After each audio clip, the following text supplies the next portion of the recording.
Hi friends, welcome to శివాయ నమః ఓంకి స్వాగతం. ఫ్రెండ్స్, మీరు కొత్తవారు కనుకైతే నా ఛానల్ని సబ్స్క్రైబ్ చేసుకోండి ఫ్రెండ్స్. నేను పెట్టిన ప్రతి వీడియో మీకు నోటిఫికేషన్ వస్తుంది. అలాగే పక్కనున్న బెల్ ఐకాన్ నొక్కి లైక్ చేసుకోండి ఫ్రెండ్స్. ఇక మనం వీడియోలోకి వెళ్దాం. ఇప్పుడే అందిన వార్త. ఏపీ పెన్షన్లకు సూపర్ గుడ్ న్యూస్.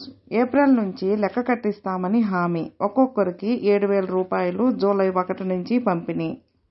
ఏప్రిల్, మే, జూన్ పింఛన్కు 1000 అదనం. ఆ 3 నెలలది కలిపి జూలైలో ఇంటికే అవ్వాతాతలకు చంద్రబాబు కీలక హామీ. ఆక్వాకు రూపాయన్నరకే విద్యుత్ జోన్తో సంబంధం లేకుండా వర్తింపు. ఏప్రిల్ నుంచే 4,000 రూపాయల చొప్పున పింఛను ఇస్తాను.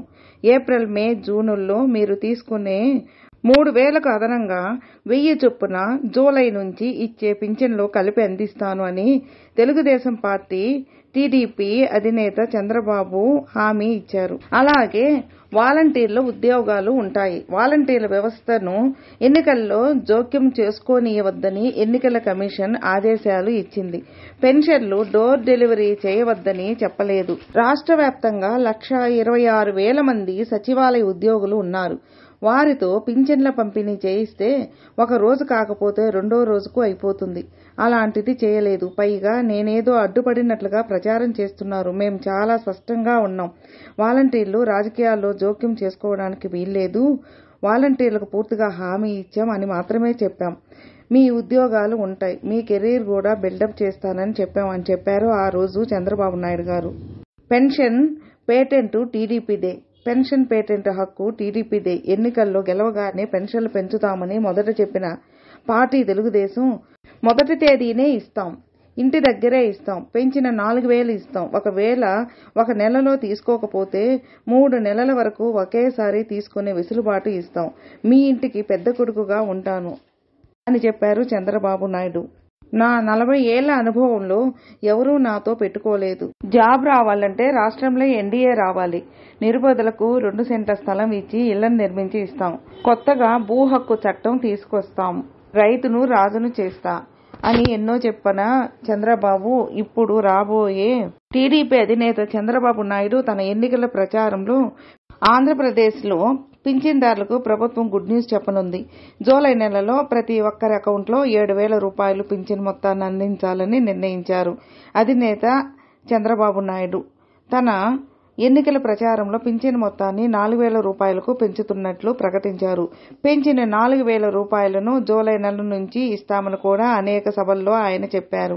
అదే సమయంలో ఏప్రిల్, మే, జూన్ నెలల్లో సంబంధించి నెలకు 1,000 రూపాయలు అదనంగా కలిపి జూలై నెలలో 7,000 రూపాయలు ప్రతి పింఛన్దారుడికి అందిస్తామని చంద్రబాబు హామీ ఇచ్చారు.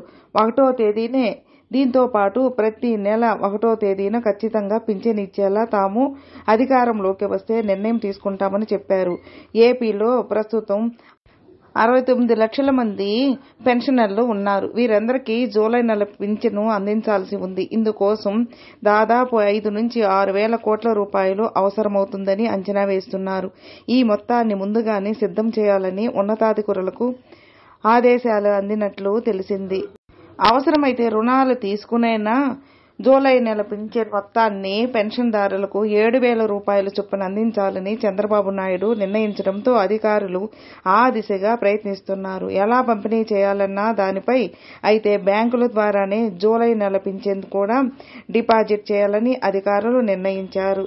అయితే వాలంటీర్ల వ్యవస్థ సరిగా లేకపోవడంతో సచివాలయ సిబ్బంది ద్వారా లేకపోతే ఇతర మార్గాల ద్వారా ఇంటికి వెళ్లి పింఛన్ మొత్తాన్ని అందించేలా చర్యలు తీసుకోవాలని చంద్రబాబు భావిస్తున్నారు.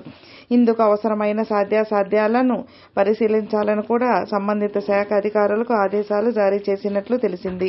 ముఖ్యమంత్రిగా ఇంకా బాధ్యతలను చేపట్టకపోయినా తన ప్రథమ ప్రాధాన్యత తొలుత జూలై నెలలో ఒక్కొక్కరికి 7,000 రూపాయలను పింఛనిచ్చి తన మాట నిలబెట్టుకోవాలని ఆయన భావిస్తున్నారు. మిగిలిన హామీలకు డెడ్ లైన్ లేకపోయినా పింఛనర్లకు మాత్రం తాము డెడ్ లైన్ పెట్టామని టీడీపీ నేతలు కూడా చెబుతున్నారు. మొత్తం మీద జూలై నెలలో పింఛన్ మొత్తం 7,000 రూపాయలను ఒక్కొక్కరు అందుతుంటాయని ఉన్నత స్థాయి వర్గాలు తెలిపాయి. అందుకు అవసరమైన కసరత్తులు ప్రారంభమయ్యాయి.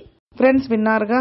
ఫ్రెండ్స్, మీకు ఈ వీడియో నచ్చితే లైక్ చేయండి, మీ ఫ్రెండ్స్ షేర్ చేయండి. సబ్స్క్రైబ్ చేసుకున్నట్లయితే ప్లీజ్ సబ్స్క్రైబ్ చేసుకోండి. నేను పెట్టిన ప్రతి వీడియో మీకు నోటిఫికేషన్ వస్తుంది. అలాగే మీ అభిప్రాయాన్ని కామెంట్లో మెసేజ్ చేయండి. ఓం నమః శివాయ నమః.